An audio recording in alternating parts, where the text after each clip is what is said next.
Family, I thought before we go to the booth, before I go to the booth and drop today's episode is very special to me due to the fact of the lessons that I learned along the way of why it's important to have a really great team around you.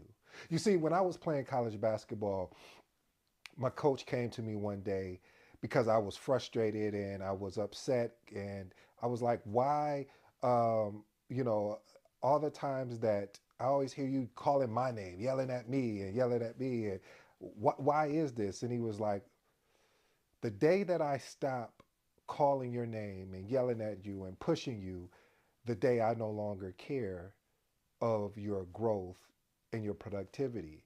You see, family, a lot of times we can mistake someone's approach to us of how to push us to be better than we were yesterday, or push us to be better than we were a month ago, a year ago. Uh, Yet, even though the method is not appreciative, it's with the outcome that you get from the method.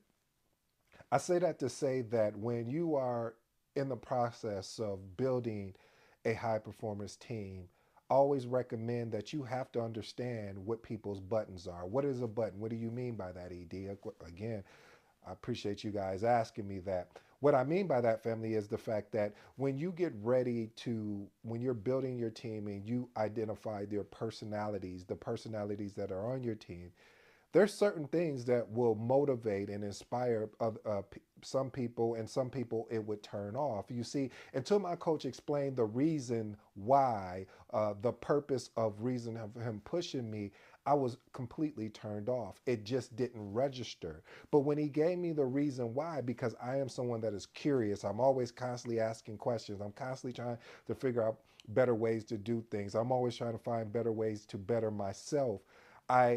It just that registered for me when he gave me the confidence to say, well, the reason why I'm pushing you is because I see something in you. The reason why I'm pushing you is because I know that if you can believe what I see, oh man, this can be one beautiful relationship here with you growing and continually to develop as a person on and off the court. And that continuously to resonate with me to this day. And when I started making this episode, I said, man, before I go to the booth, I got to share this story, because this story really is one of the many stories that had a huge role in the reason why I got hungry, or as Les Brown said, you got to be hungry. Well, that's what happened. I got extremely hungry. I got tired of settling. I got tired of waiting for someone to show up to have my back. I got tired of hoping, because I understand without action, hope doesn't mean anything. So, family, in today's episode, get ready, because I'm leaving everything out there on the video, instead of the floor. You get it. Anyway, stay tuned. I'm coming for you now. You see, as I was telling you earlier before we got back to the booth, you have to understand collaboration, leadership, communication requires more than just saying, I'm here. It requires full participation. Now, if this is somebody that, if you're looking to build a high performing team, you probably want to stay tuned, because I got some good heat for you. If you're new to the channel, I go by the name of ED. For you smart and intelligent folks out there, listen, that just simply means Ed. I have a 7-point framework. Sometimes I throw in bonuses, and today is one of those days. Like I said earlier, I'm leaving everything out on the floor today, because you never know, family. You never know when you're going to have an opportunity to be in front of a camera and somebody is going to watch it, and you may inspire, motivate, and push somebody to be into their greatness. So I hope that I could just be an inspiration to someone out there. So let's get into today's content. Today's episode is entitled Building High Performing Teams, Leadership Strategies for Project Managers. Again, building high performing teams, leadership strategies for project managers. Point number one, team building. Listen, I remember when we did this team building exercise, and I'm gonna be completely honest. Um, the I was totally against it. Yep, me. Somebody that is the curious guy that wants to see, hey, nope, I was against it. Because let me tell you what they said, family. They said, this is the game. We're going to lock you in here and you need to figure your way out. And then once you figure your way out of this room, then you're going to still be locked in because there's another room that you got to get out of. Then once you get out of that room, there's another room. And I was like, wait a minute, there's too many locked doors. Too many. I don't know if you've seen Friday, no more locked doors, you know. So that's how I was feeling, family. I was like, I didn't want any more locked doors. However, the concept of what this was called, which is called an escape room. And I didn't understand the value of it at the time. But see, the value of it was the opportunity for teams to work together. And you know what?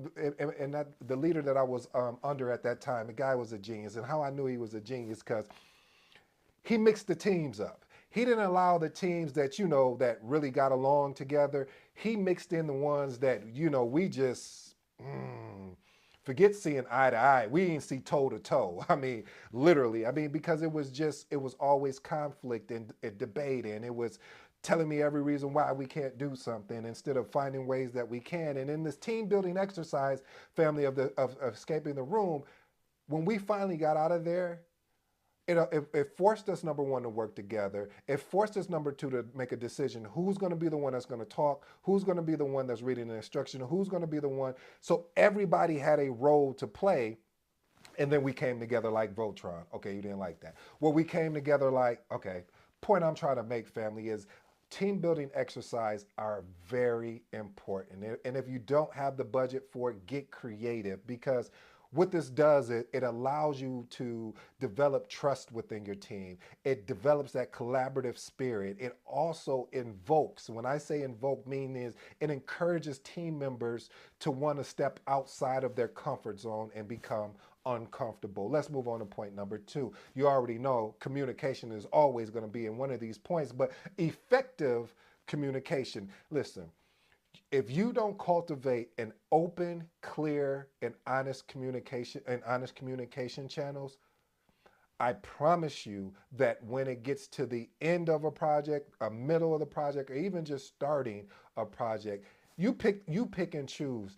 It's going to be a challenge for you as a project manager, because what is going to happen is people are going to hold information back from you because of the fear of, or I should say, the perceived fear what comes with if they have to flip your project yellow or they have to flip your project red due to a fact of maybe what something was promised is no, that can no longer happen, and you have to come up with an alternative. See, there's a difference when you have to come up with an alternative or solve a problem. You expect that as a project manager, but, and I do mean but, sometimes the team it has an expectation that everything is going to flow so seamlessly, and most of the time it doesn't happen that way, and you have to go into problem solving.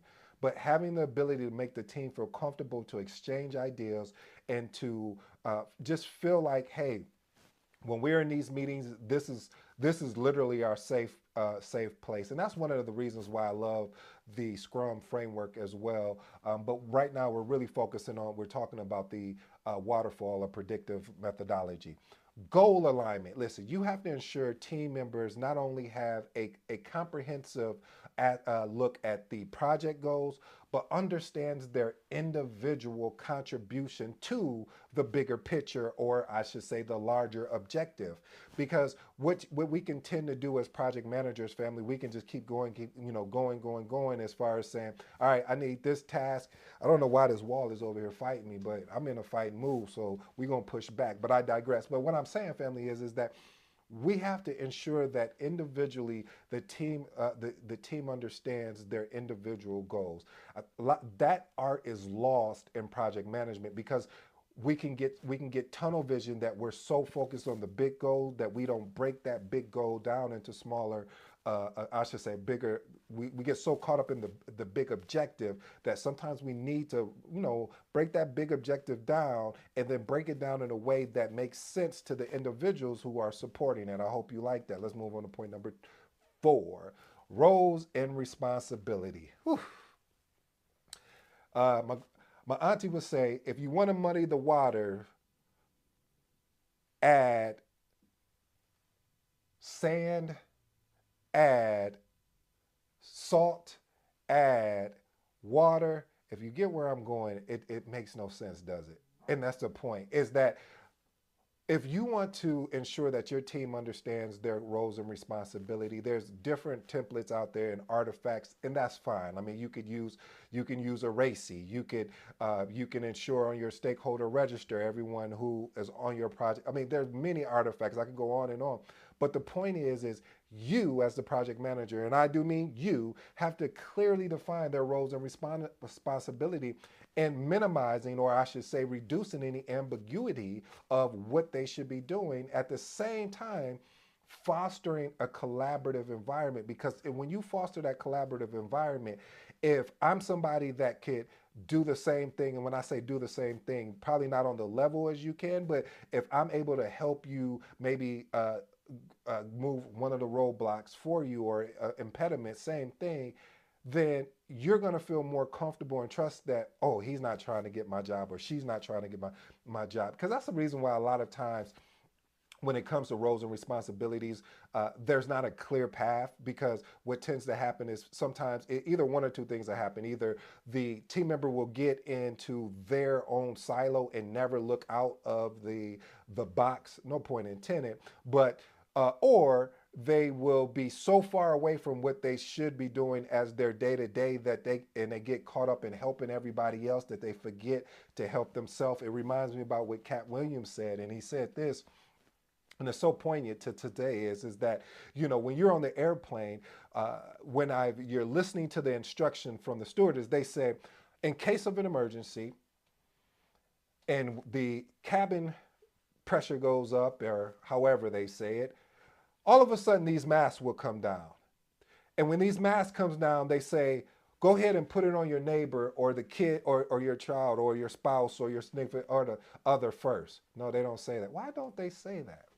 I remember I used to ask that question. Well, why do they not say that? And then the question shouted back at me, and what it said is the reason is that if you're so busy taking care of everybody else and you forget to take care of yourself, how can you help anybody else? So the point I'm trying to make here, family, is that when you set a clear line of what needs to happen as far as roles and responsibilities, do your roles and responsibilities and make sure that's intact, but also be willing to assist and help other people. But don't lose your momentum as far as you're responsible for this piece over here, whatever that widget or piece is, but yet keep a collaborative mindset to also want to help out your team. Conflict resolution. Listen, I always say all conflict is not bad, just like all press is not bad. But there is some conflict that is really dangerous to the team, and that can really truly prevent the team going to the next level.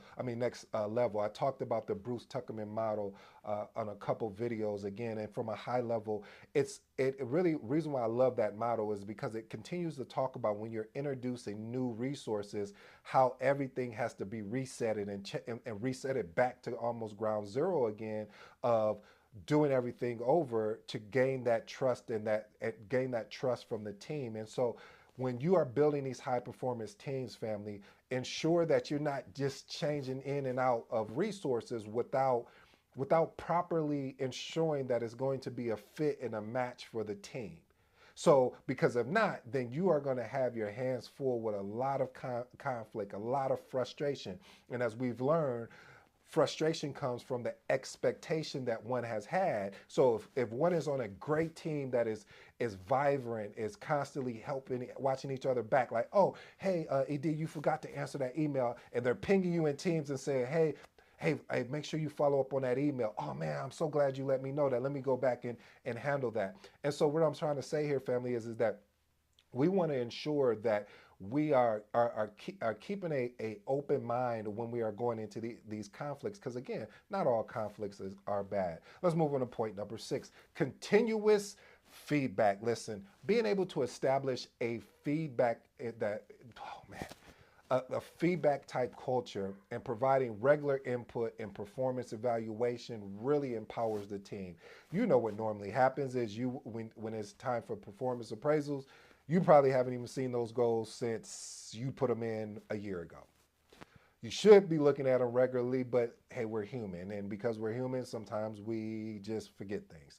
So then when it's time for the performance review, you like, oh man, I should have been more on top of this. So family, creating and ensuring that you're having continuous feedback loops will ensure a greater success in your project. Recognition and rewards is point number 7. Listen, I I remember when I first got in this profession, recognition and rewards were huge. I mean, and it's funny. It's the little things. People think, oh well, we got to probably throw a whole bunch of money at them. Well, yeah, that would be nice, but how about just saying, hey, you know what, y'all finish that project on time, and I'm taking the team out for lunch. It's on me, or I'm taking them out for happy hour and appetizers. I mean, there's creative ways that you could go about doing this. It's just you have to find them. And if you want to work with me for any recommendations, ask me. I'll give you some recommendations. But again, family, there's creative ways that you can still recognize and reward people for their collaborative effort, for their performance, for them motivating the team, and just being effective overall. We're not looking for perfection.